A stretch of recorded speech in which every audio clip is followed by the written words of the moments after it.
주님의 부활, 그것은 그분을 믿는 모든 성도들과 저와 여러분, 우리의 부활을 보증합니다. 그래서 이 부활주일은 우리에게 너무나 소중하죠. 그러므로 사랑하는 지체 여러분, 저와 여러분도 죽으면 부활합니다. 아멘. 아멘. 안식 후 첫날인 일요일 날 새벽에 다시 살아나신 주님의 부활을 기뻐하고 감사하면서 주님의 부활의 증거, 텅 빈 무덤, 이 제목으로 말씀을 전하려고 합니다. 오늘 본문 말씀의 내용 크게 세 부분으로 구분할 수 있습니다. 1절부터 3절은 그야말로 텅 빈 무덤, 4절부터 7절은 천사가 전한 부활의 기쁜 소식, 그리고 8절부터 12절은 여자들이 예수님의 부활을 제자들, 사도들에게 알린 내용, 이렇게 구성되어 있지요. 우리 주님께서 부활하신 바로 그날 새벽, 그 시간입니다. 오늘 우리는 그날 그 시간에 텅 비어있는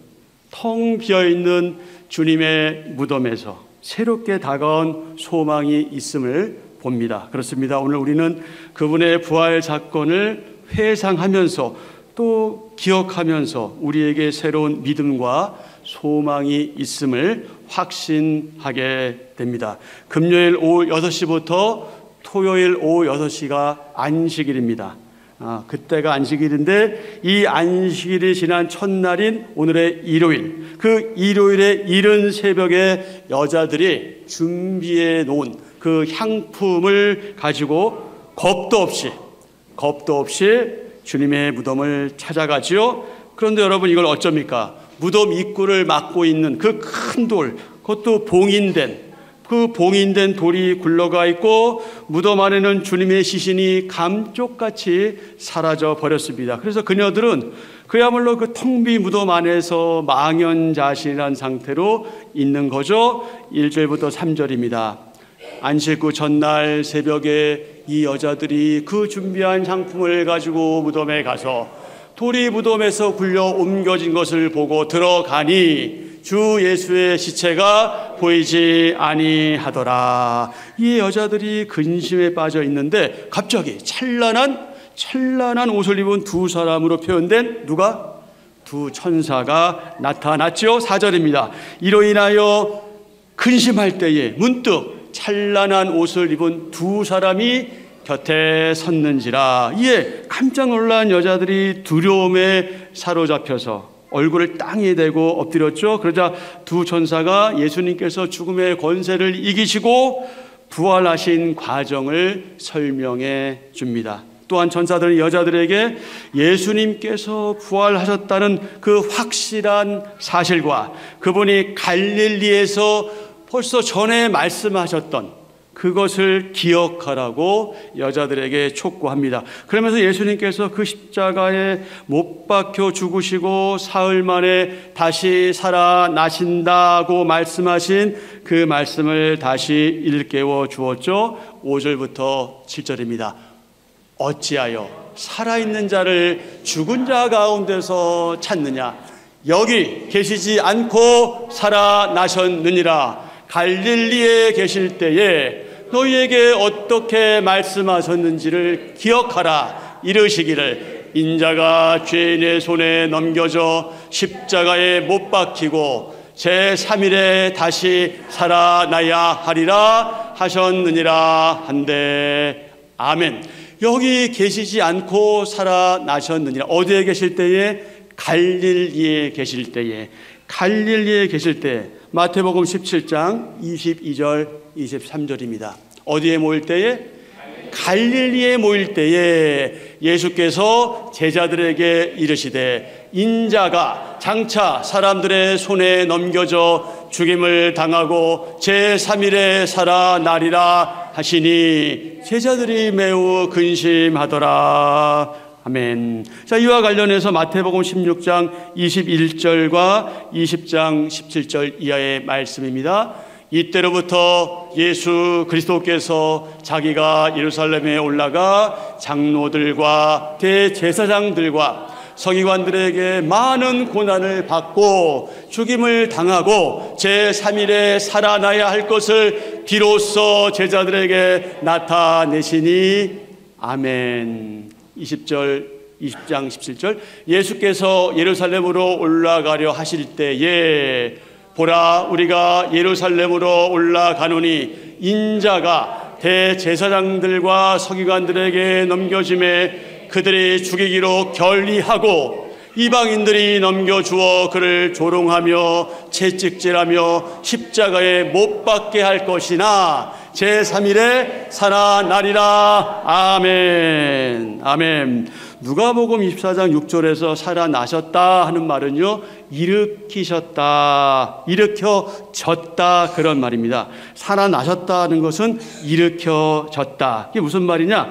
예수님께서 살아나셨다 하는 그 표현은요, 그분의 부활이 가능하게 하는, 그러니까 그분의 부활을 일으키는 주체가 있는데 그 주체가 누구냐? 다름 아닌 하나님이시다. 그러니까 하나님께서 예수 그리스도 메시아를 일으키셨다는 거죠. 그래서 살아나셨다는 표현은 일으켜졌다 이렇게 표현되고 있는 겁니다.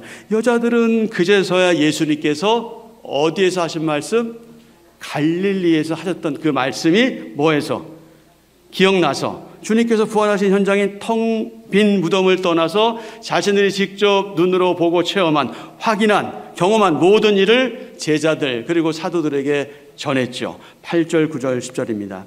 그들이 예수의 말씀을 기억하고 무덤에서 돌아가 이 모든 것을 11사도와 다른 모든 이에게 알리니 이 여자들은 막달라 마리아, 요한나, 야고보의 모친 마리아라. 또 그들과 함께한 다른 여자들도 이것을 누구에게? 사도들에게 알리니라. 아멘. 하지만 여러분, 여자들의 증언을 들은 사도들은 어떤 반응을 보였습니까?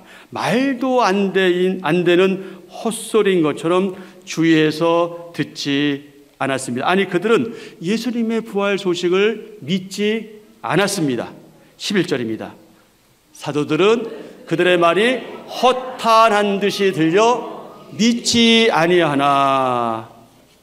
그렇게 말씀하셨는데 계속 반복해서 강조해서 내가 부활할 거야 라고 말씀하셨는데 아니 제자들, 사도들이 믿지 않았습니다. 여러분, 허탄의 의미가 무엇입니까? 허탄, 가능성 있는 큰 소리, 한마디로 뻥이라는 거예요. 허탄한. 그 다음에 뭐라고요? 거짓이 많아서 믿음지 않다. 그건 너무 그건 가짜 뉴스야. 그건 믿을 수가 없어. 또 하나가 뭐라고요? 허황되고 망령되다. 한마디로 말해서 허탄은 뭐냐면 뻥이라는 거예요. 거짓말이라는 거죠. 그러니까 지금 사도들은 어떤 거예요? 주님의 부활 소식을 무엇으로 여겼어요? 뻥으로 여겼어요. 여러분, 이게 말이 됩니까? 거짓말이기 때문에 그건 믿을 수가 없어.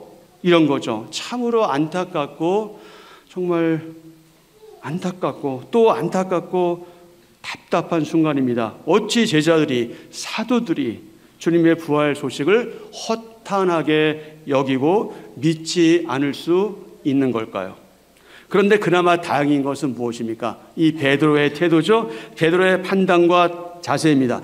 다수의 제자들은 말도 안 되는 헛소리야 이렇게 하며 믿지 못했지만 베드로, 그리고 누가복음에 나타나지 않지만 요한복음엔 요한이 나타나요. 베드로와 요한은 곧바로 일어나서 무덤으로 달려갑니다. 요한복음 20장 3절 4절입니다.